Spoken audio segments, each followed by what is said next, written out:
What is up, guys? Anthony Vincenzi here.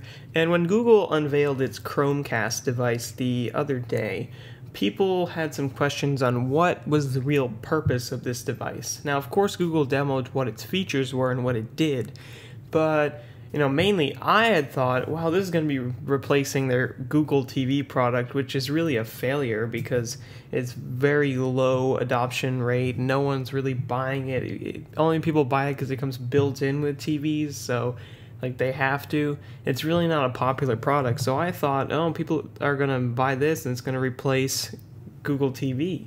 But apparently that's not the case, as Sundar Pichai had stated that Google TV is going to continue to be a product, which, companies say that sometimes, and then later down the road they will axe the product. Microsoft did that with the Zune, which was such a good success, right? It actually wasn't that bad, but it was no iPod. So the Chromecast, if you don't know by now what it is you just plug it into the HDMI on your TV and you can stream YouTube videos, you can stream music, you can stream photos, you can stream Chrome, like Google Chrome tabs. So it's a streaming device, but it's really cheap. That's really the biggest feature that Google has, is that it's only $35. So the Chromecast is meant for people who, one, don't make a lot of money or don't have to spend a lot of money. Maybe they want to save up for something and they really don't have a lot of spending money. Maybe they need a house, maybe they need a car. But, they really want some everyday fun features so that they can at least enjoy their life while they're trying to save all this money. So you can just pay $35 because sometimes for some people, $100 is pretty steep. You may think, oh, it's only $100, my phone is more than that, whatever.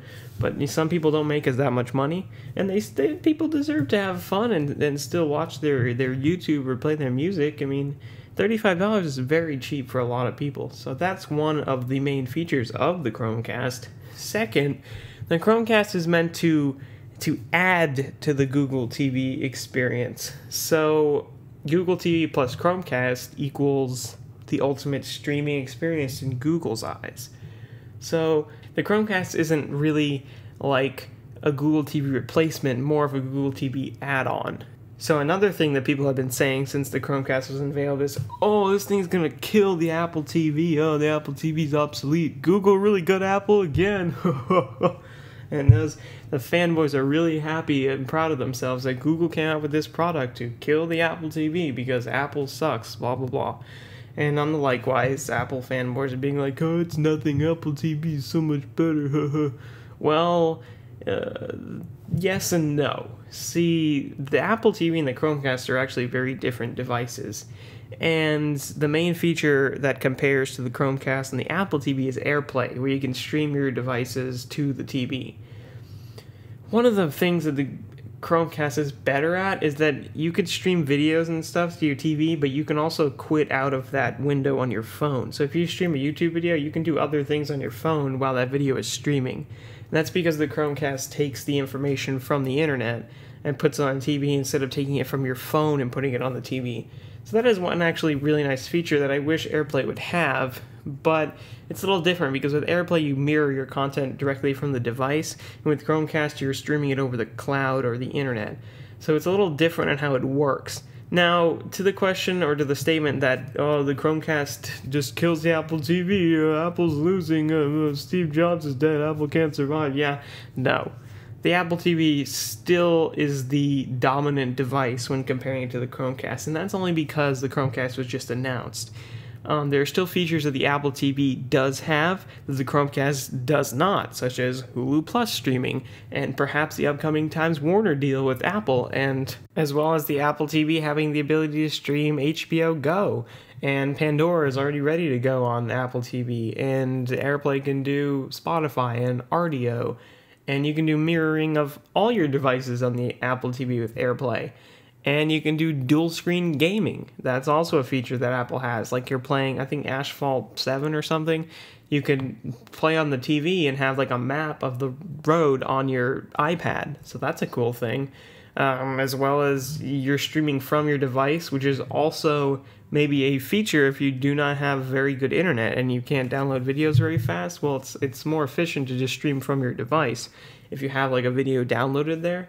So that's a feature and a drawback for AirPlay on the Apple TV. Also, they're certified hardware at this point for AirPlay and the Apple TV, and that's only because it's been around for a long time. We can expect probably to see hardware to go along with the Chromecast, I would assume. Also, the Apple TV is more of a actual TV. And really, it's terrible to compare the two because you should really be comparing Apple TV to Google TV, in which case, in my opinion, Apple TV wins.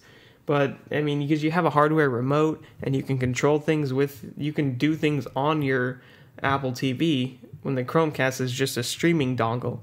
So, you know, there are two different ways to look at this. We should really wait to judge until the Chromecast is maybe a year or two old and to see how successful it is then. Because now, you're really comparing a long-time standard for streaming against a just newly released device.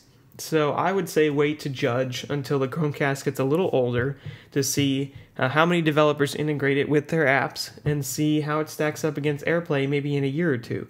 We'll see the full potential when both devices are fully supported by all that can be. So at this point, I'd say if you have the money, go with the Apple TV. But if you're really into Android and stuff, and you're not into the iTunes ecosystem, which is another really big plus of the Apple TV, I'd say go with Chromecast, because if you don't need iTunes, then Chromecast is so cheap that you can it's all you need. Just stream from your Google devices, and I think it's perfect if you're an Android. If you're an iOS, if you only have one iOS device and you may not want to spend $100, I'd say go with the Chromecast also. But if you're into the Apple ecosystem, Apple TV is still a way to go. If you even have an Android phone, but you have iTunes and you're deeply into iTunes on your computer, still go with the Apple TV. So there's pros and cons to both devices. I'd say wait to judge and compare the two of them until they get a little bit older. And at this point, picking up a Chromecast can't hurt just because it's so cheap to try it out. I mean, it can't hurt to try it out, right? I think that's what I'll be doing soon when it hits my local Best Buy. And tell me what you think of this review. Tell me what device you'll be picking.